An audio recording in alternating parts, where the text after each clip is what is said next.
बिहार लीजिए, आप छत्तीसगढ़ लीजिए, आप राजस्थान लीजिए, वहां पर बीजेपी का ये दाव काम कर गया और महिलाओं को, और महिला बीजेपी का कोर वोट यहाँ पर माना जाते हैं। लेकिन पश्चिम बंगाल में महिलाएं और अल्पसंख्यक टीएमसी का वो वोटर है जो पिछली बार भी एक तरफा था, कहीं किसी भी तरह का कोई इसमें बिखराव नहीं था, कोई बंटवारा इसमें नहीं हुआ था। और इस बार यही कारण था कि बीजेपी ने एक भी मुस्लिम कैंडिडेट नहीं उतारा था, एक भी नहीं उतारा था। पिछली बार तो फिर भी उसने बीजेपी ने नहीं उतारा था, लेकिन कहीं ना कहीं हुमायूं कबीर की पार्टी लड़ रही थी, ओवैसी पार्टी लड़ रही थी, तो उसमें थोड़ा हो सकता है। लेकिन हालांकि हुमायूं कबीर अभी अपनी 9-10 सीट से पीछे चल रहे हैं, नहीं है हुमायूं कबीर, पीछे चल रहे हैं। फिर ओवैसी का आगे वापस चला जाना और ये बता देना कि इस तरह से मुसलमानों को आप चल नहीं सकते, उस वीडियो के बाद तो मुझे लगता है हुमायूं कबीर को अगर नुकसान पहुंचा है तो वो ओवैसी ने। महिला वोटर की बात करें तो इस चुनाव से पहले ही जब नारी शक्ति वंदन बिल लेके आते हैं, वो लोकसभा में गिर जाता है संशोधन बिल, उसका मुद्दा बनता है, बीजेपी के सारे सीएम उसको प्रेस कॉन्फ्रेंस करते हैं, ये मुद्दा बनाने की कोशिश की जाती है, पूरा मुद्दा बनाया जाता है। हर रैली में जाकर बोलते हैं प्रधानमंत्री मोदी भी,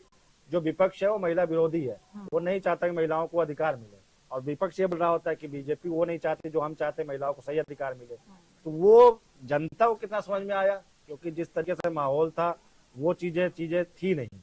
वो उसका फायदा क्या होगा। प्रधानमंत्री ने कहा था लास्ट अपने रैली में कि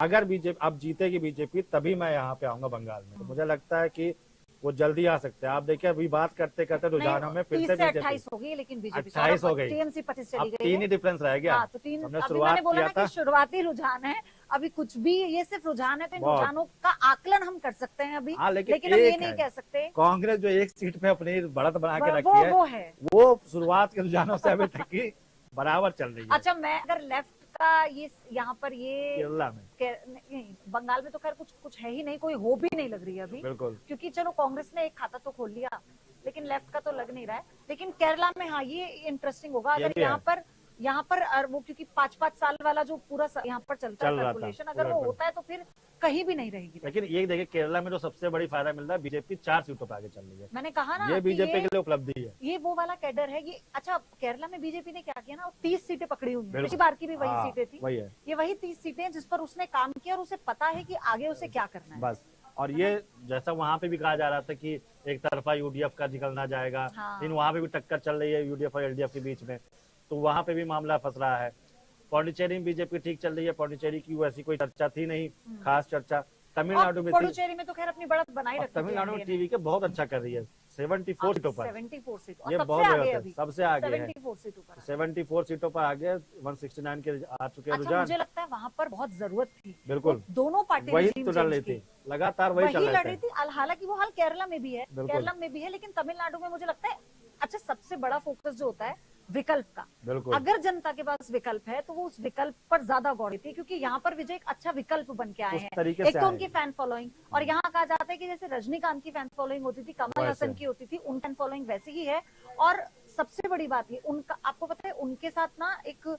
यूथ का जो कनेक्शन है वो ऐसे ही नहीं था, इंस्टेंट था। एक तो वो बहुत लंबे समय बाद सोशल मीडिया पर आए, उन्होंने सोशल मीडिया पर आते धमाल मचा दिया, और वो अपनी विचारधारा को लेकर इतने कट्टर हैं, वो इतने टू द पॉइंट हैं, तो इससे भी बहुत फर्क पड़ा और लोगों को समझ में आया कि अच्छा एक यंग लीडर ऐसा आया है जो इन पार्टी की दोनों आइडियोलॉजी से अलग है, जो ये कह रहा है कि मैं केवल सिर्फ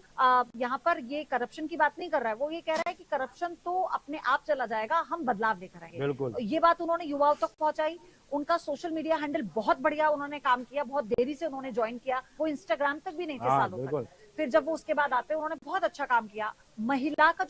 का जो कैडर है, कहते हैं जिसके साथ वो आ जाए तो फिर वो सत्ता में आने से कोई रोक नहीं सकता। लेकिन ये महिला कैडर जिसमें मैं पहले पश्चिम बंगाल की बात कर रही थी, तो उसमें मतलब 24 सीटें ऐसी हैं जहाँ पर महिला मतदाता पुरुषों से ज्यादा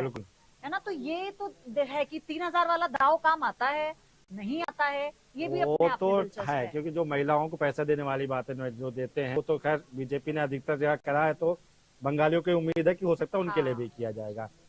तमिलनाडु की बात करें, इससे पहले कमल हासन भी पार्टी बनाते हैं, रजनीकांत भी पार्टी बनाते हैं, लेकिन वो लोग उस तरीके से नहीं आते कि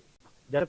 विजय जब आ रहे होते तो पहले बोल देते हैं कि अब मैं फिल्मों से संन्यास ले रहा हूँ, अब मैं राजनीति में फुल फ्लैश आता हूँ, तो लोगों को भरोसा हो जाता है कि राजनीति ही करने राजनीति हमारे मुद्दे उठाने आए। क्योंकि अब तक जो 2 पार्टियां रही वो वहां पे लोकल मुद्दों को लेकर के कहीं ना कहीं तमिलियंस जो थे वो तमिलनाडु में सेंट्रलाइज होकर रह गए, उनका मुद्दा या उनके लीडर कभी भी सेंटर में उस तरीके से प्रेजेंट नहीं हो पाए। तलपति विजय का ये कॉन्सेप्ट है कि हम इसको तमिलनाडु को नेशनल लेवल पर लेकर जाए, यहाँ की पार्टी, यहाँ के लीडर्स, वो लोग उसको वहां तक की बात हो, हमेशा यही की ना बात हो, हम तमिल पे एक्चुअल लैंग्वेज की बात थी, जो क्षेत्रीय बात होती है उसी पे चर्चाएं होती रही है, दोनों पार्टी जो पहले रही है। थलपति विजय लेके आते हैं, अब उसमें क्या नया लेके आते हैं, क्या बात कर रहे हैं वो, जिस तरीके से उन्होंने संवाद किया, जिस तरह से उनके रैलियों में भीड़ रही, भगदड़ भी मचती है, कई बार कई अपवाद भी होता है, कई कंट्रोवर्सी भी उठती है उनके रैली से, लेकिन जिस तरह से नतीजे कन्वर्ट हो रहे हैं। डीएमके एआईएडीएमके ने उसी रैली को लेकर कहा कि इतने लोग मर गए थे आपकी रैली में, आपकी कोई व्यवस्था नहीं थी, आप राज्य क्या संभालेंगे। लेकिन उसके अलावा आप देखिए कि ना तो वो बैकफुट पर आए, ना उन्होंने लोगों के बीच में जाना छोड़ा, और सबसे बड़ी बात वो क्या बताती है, उनकी हर रैली में वैसे ही भीड़ आई है। इतने लोग मरे थे उसके बावजूद भी वैसे ही लोग पागल हैं उनके लिए, भगवान की तरह उनको पूजा जा रहा है, जगह जगह उनकी तस्वीरों पे तिलक लगाया जा रहा है, उनकी आरती उतारी जा रही है। तो कह रही है तो अच्छा, शुभेंदु अधिकारी भी शायद अब मीडिया से इस वक्त मुखातिब हो रहे हैं, नारायण मंदिर में दोनों सीटों पे आगे हैं, क्यों नहीं आगे बोलेंगे, दोनों सीटों पे आगे चल रहे हैं। ममता अच्छा, एक बहुत बड़ा दाव शुभेंदु अधिकारी पर खेला है बीजेपी ने। हाँ। और अच्छा, बीच में ये भी लगा था कि क्या ये जो, क्योंकि ममता के सबसे करीबी और लड़ भी उनसे रहे हैं टीएमसी